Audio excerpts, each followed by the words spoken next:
Revenge of the Sith is one of those comfort movies that I keep coming back to every now and then. The story of Anakin falling to the dark side like we saw in the original trilogy, and tying up loose ends between the prequels and originals. I recently rewatched the movie and it made me think a lot about how I always interpreted one particular scene very differently than the majority of the Star Wars fandom. So, throughout the prequel trilogy, Palpatine's been tempting Anakin, trying to make him fall even deeper into the dark side, so that he can coax him into being his new apprentice. He keeps making Anakin question the motives of the Jedi Council and what they might be hiding from him, and how he's the chosen one, and yet the Jedi Council are purposefully keeping Anakin from reaching his true potential. All the while, he's gaining political power and sympathy in the Senate so that he can enact the last part of his massive decades-long plan to transform the Republic into the First Galactic Empire. Now, Emperor Palpatine has always been a very intelligent person, using lies and deception to manipulate people into doing his bidding. Everything Palpatine did in the prequels was 4D chess, a massive plan to take over the galaxy. So every conversation that he had, every interaction, anytime he gave an order to somebody, it was always incredibly thought out on a galactic scale. And as the Clone Wars were coming to an end, he had to accelerate his plan and start prodding Anakin even more. You guys remember that scene where Palpatine was talking with Anakin about the tragedy of Darth Plagueis the Wise, and how he had the power to create life and save others from dying, ultimately manipulating Anakin to join the dark side and save Padme? Well, throughout all the other Star Wars movies, Darth Plagueis was never mentioned at all. In fact, this is the first time his name was ever brought up in any Star Wars media, and it was enough for several authors to create books and other forms of media to explain his backstory and fill in the gaps. So, we're led to believe that Darth Plagueis was a Dark Lord of the Sith, so powerful and so wise that he could influence the midichlorians to create life.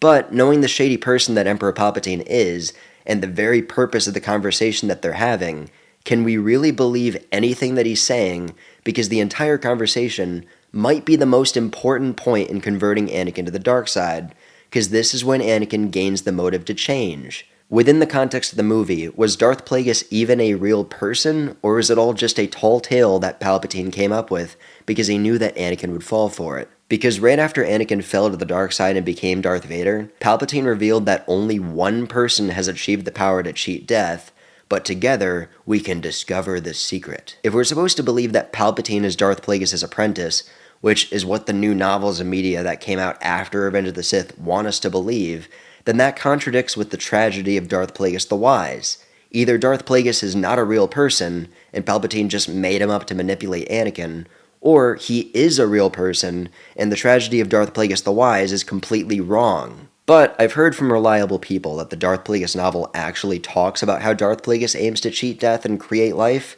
and that supposedly he may or may not have created Anakin Skywalker. So there's some level of inconsistency here. See, before I even heard about the novels and other forms of media about Darth Plagueis, I always interpreted that scene as Palpatine just making stuff up to try and manipulate Anakin to join the dark side. So much so to a point where even George Lucas himself went along with approving that novel in even some early designs of Darth Plagueis. I don't know, maybe when he was writing the script he thought differently about the character and then changed his mind afterward, or maybe that was his plan all along. Who knows? Now, flash forward 2 decades and Disney has an entirely different backstory for Plagueis, with how he's been brought up in multiple novels, but let's be real, the novels are not canon and Lucasfilm knows it.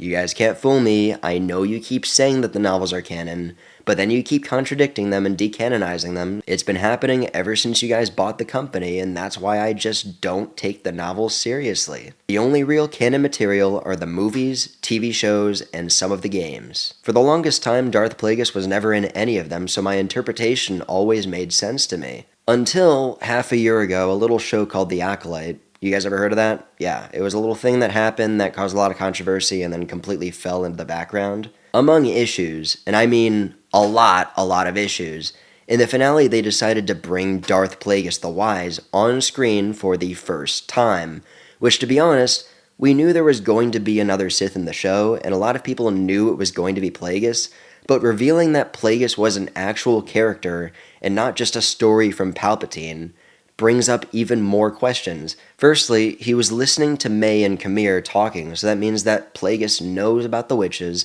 and presumably knows that May and Osha were created from the Force, meaning that his quest to create life, as mentioned by Palpatine in Revenge of the Sith, is actually true. But if that's true, then he supposedly passed all of that knowledge on to Palpatine before he killed him, and then Palpatine told Anakin that the power to cheat death is one that only one has ever achieved, and together they can discover the secret. So does that mean that Palpatine didn't know the secret to cheating death? Or did he know and just lie during the story? Did he actually kill Plagueis after learning all of this? Or did Plagueis cheat death and he's just still alive somewhere in the galaxy? Is the power to cheating death the same thing Palpatine did in The Rise of Skywalker? Or is that completely unrelated? These are all questions that I really just hope we never get answered and that we don't see Darth Plagueis anymore. Because I think the story works much better if the tragedy of Darth Plagueis the Wise was all made up to manipulate Anakin. Darth Plagueis doesn't need to be an actual character because his very existence just complicates the story even more. And on top of that, the fandom has a very weird perception of him. There are some fans that think they really like the character, but they actually don't. They like the idea of him from the Legends novel. But hear me out. If you were to ask 100 fans who read the Plagueis novel, I'm willing to bet that at least 80 of them hated that he appeared in The Acolyte because it conflicted with their idea of the canon, which hasn't been canon for over a decade now, and it's time to stop pretending that it ever really meant anything. 2 years after the Plagueis novel released, Lucasfilm effectively decanonized all of the existing EU material, rendering everything said in the novel fanfiction, and the last thing that you should be worried about with Plagueis appearing in The Acolyte is his age not being consistent with your fanfiction novel. Listen, I've heard from reliable people that the Darth Plagueis novel is one of the best pieces of Star Wars Legends, and some have even recommended it as a starting point for getting into the extended universe lore. Maybe they're right, maybe they're wrong. I haven't read the novel, so I'm not here to say that it's a bad book. All I'm saying is that within the current canon, it can't be used as a basis to make any arguments about Darth Plagueis. He's very much a character that should have never been a character, because the idea of Darth Plagueis not being real in the Star Wars universe just goes to show the lengths that Palpatine is willing to go to manipulate people into achieving his goals. Let's not forget, he manipulated the entire Republic and lied to their faces for years because it was all part of his master plan to take over. And that's all the tragedy of Darth Plagueis the Wise should have been. A lie. Well, that's pretty much all I gotta say here, so, bye.